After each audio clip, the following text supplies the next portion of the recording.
All right, we're here with the first video of the day. We're going to cover the protests that happened last night. Violent clashes break out in Seattle. Crowds occupy St. Louis Freeway, and 14 are arrested in Portland as BLM supporters take to the streets across the nation for a second night of Breonna Taylor protests. Believe me, there's much more, and some hard biased articles that we'll get to about a couple of the events that happened. But first, from Daily Mail, Black Lives Matter protests were staged in cities nationwide for the second straight night on Thursday. Portland protesters set fire to the Portland Police Association office, and 14 demonstrators were arrested. Seattle protesters locked off an intersection by tipping dumpsters and setting them alight. In New York City, hundreds gathered in several spots in Brooklyn as well as in Manhattan Union Square. Some 100 demonstrators marched to home of City Council Speaker to demand the defunding of the NYPD. In St. Louis, crowds gathered outside the city's police headquarters and on Interstate 64. Governors of Missouri and Massachusetts called a National Guard as a precaution ahead of weekend protests. There's also a couple of cars that tried to get through some of the rioting, and they were chased. And there was also a flare that was thrown into a closed-off library. And they could have set the whole library on fire. I mean, it's...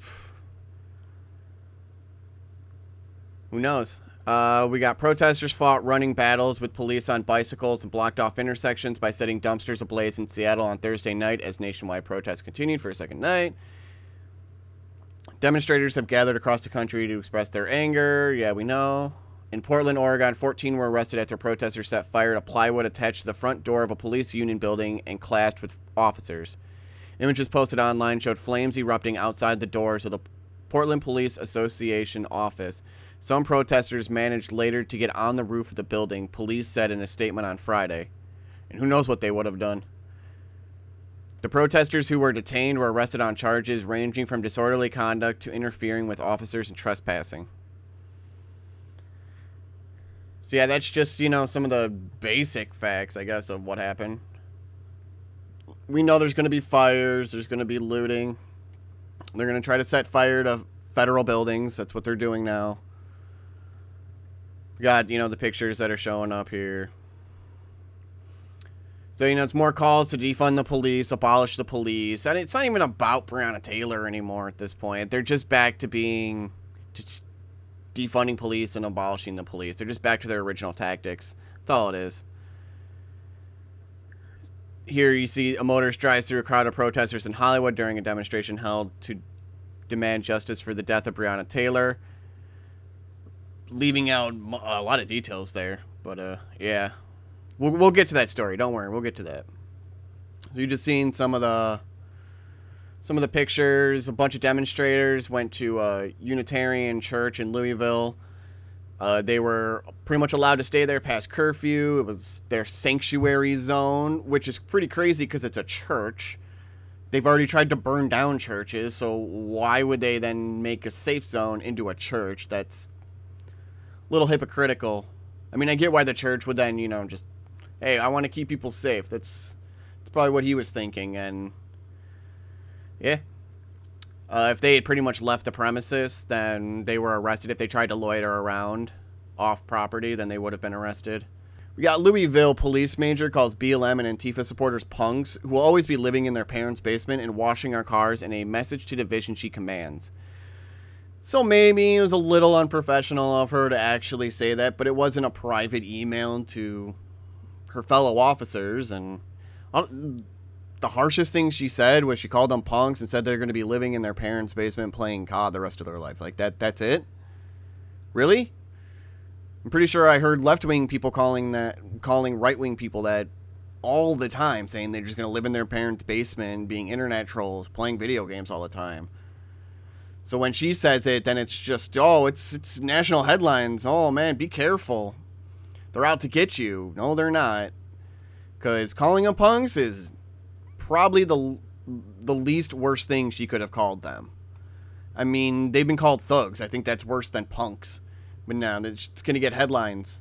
Front page headlines for the cop that called them punks. Ugh. We got Major Bridget Hallahan, who is white. Ugh. They're really not important. and commands the city's 5th Division allegedly claim that police officers in the city and their families are also being doxxed. She invited cops in her division to come to her office to vent together and called on them not to validate the protesters or to make them important. She also said, don't stoop to their level, maybe, calling them out a little bit, like saying they're just going to be living in their parents' basement playing COD or just working at Walmart or washing our cars. Maybe a little bit stooping just a slightly bit to their level, but she's not going around burning buildings and calling people racial slurs. I mean, they were calling black police officers racial slurs. Calling them the protesters punks? Not even close to what they do. We've got an LA police detain release driver after vehicle plows into protesters. At least one injured. This is one of the incidents. At least one person was taken to a hospital Thursday night after multiple vehicles allegedly drove through a crowd of Breonna Taylor demonstrators in Los Angeles, according to reports. Yeah, they kind of drove through them, but these riots were probably not even supposed to be there. These people are probably just trying to come home, and what do they run into? This, and then they got people surrounding their car. The rioters tried to say that the police, like the truck just rammed into them and the Prius were just running and ramming into them, but they weren't. They got caught into the situation, then they got surrounded, then they started fearing for their lives because we've seen so many incidents at this point where the rioters or protesters keep coming up to vehicles and damaging them and trying to rip people out of the car. They tried to do that with the guy in the Prius, and he didn't even hurt anybody. He nonchalantly got through the entire crowd, drives away, and then protesters get in a truck, hunt him down, essentially. They go to him, come in front of him, making him basically rear-end the truck, and which even police can't do because that can cause way more accidents. What if then the Prius swerved out of the way and ended up hitting a person or something else? Then the guy in the Prius doesn't even react quick enough, so the people in the truck start trying to pull him out of the Prius. At that point, while he's being attacked, he's like, okay, now I need to get out of here. He backs up into a green Mustang, carrying more BLM rioters. You can clearly see one of them holding a Black Lives Matter flag. And then they start attacking the car, in which he then just and then the Prius just drives off, gets the F out of Dodge. So yeah, then the first instance was with a truck. He just pulled into it, didn't probably realize what was going on. You can clearly see that he was being attacked before he ended up hitting one of the protesters, which got sent flying. So like, you ever seen like a really big guy just plow through a person and then they just fly like 6-7 feet back? That's pretty much what happened. She literally got hit by a truck. Got flown backwards. Medic tries to come through, but then you see all these protesters start hitting on the vehicle, and I'm sure this guy was starting to fear for his life. I'm sure he's seen the articles, heard stories of people just being attacked in their vehicles, being shot at while they're in their vehicles, just trying to mind their own business. And so he drove off, ended up driving basically over the person he had hit again, but I'm sure she was lying on the ground and kind of just went, considering it was a truck high enough up, I'm sure she was more fine than, if it was a lower car, it would have just been slamming over like a speed bump, but I'm sure the truck just went right over and didn't really harm her. As long as she didn't try to get up while it was like going over her, because then that would have been stupid. But, hey, I can't say the truck is at fault here because these protests and riots shouldn't have been there. They shouldn't have been there. That's all I got to say. You guys are destroying property, and now you're trying to just harm people. And what do we got from Daily Beast? Drivers keep running over protesters and getting away with it. A right-wing tactic. That's not true. These are random people that are being attacked in their vehicles that don't want to be a part of this. They stumble upon these riots that probably aren't even supposed to be in this area. Well, should any riot be in an area? Because no, they shouldn't. So what do we get? We're getting people from the Daily Beast saying it's a right-wing tactic. Random people are inconveniently being placed into these riots and then being attacked by the rioters. How is that a right-wing tactic? It's not. And Daily Beast is certified news guard, like 100%? Come on, get out of here. They've also got who invited the far-right Oath Keepers to downtown Louisville. Members of the heavily armed Oath Keepers claim owners of a troubled gas station and pawn shop asked them for protection. The reality is complicated. Not really. Actually, no, it really wasn't. The person who owned the business, Bader's Food Mart, she had been getting threats, so she asked some people for protection, and they stayed on top of the roof in case anything happened. In case they tried to blow it up, burn it down, or whatever. That's it. How is it more complicated? There's nothing complicated about it. That's all it is. They're just trying to protect a business. And they get slammed as far right, some crazy militia, but then we have ravenous people banging on people's cars and trying to beat them out of them. They're mobbing around people's houses even, and then when they try to defend themselves in their own home, they get arrested. But yeah, reality is complicated because maybe not for this situation, but for a bunch of other situations. And because of the media keeps claiming, oh, it's far right, it's all the far right, far left are doing nothing, Antifa's not an organization, that's nothing, don't worry. You guys are just causing more destruction. That's all it is. And I'm going to call you out because you are just causing more destruction.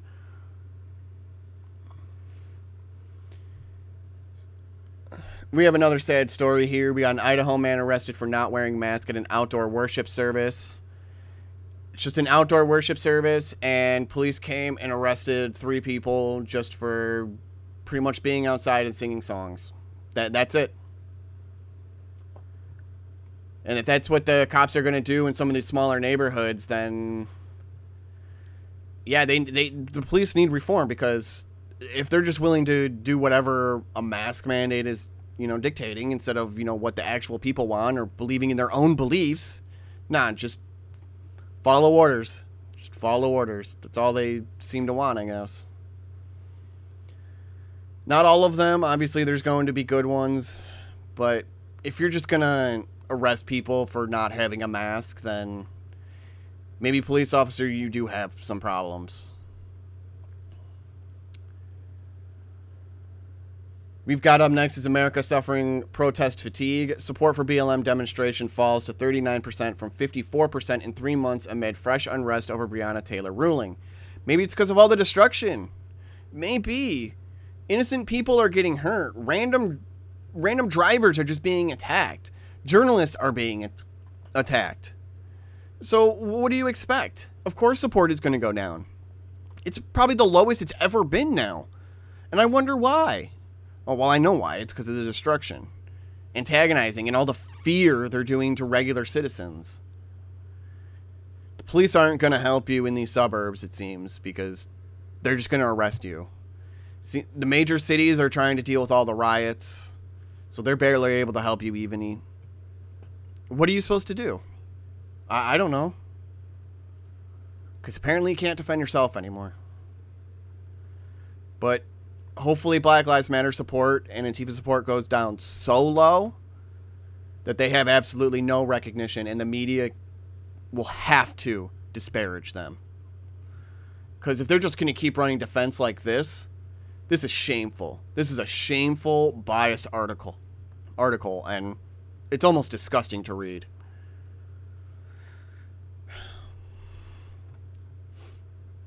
I'm going to leave it there. We got another video coming up in a few hours. I will see you then. Have a good one.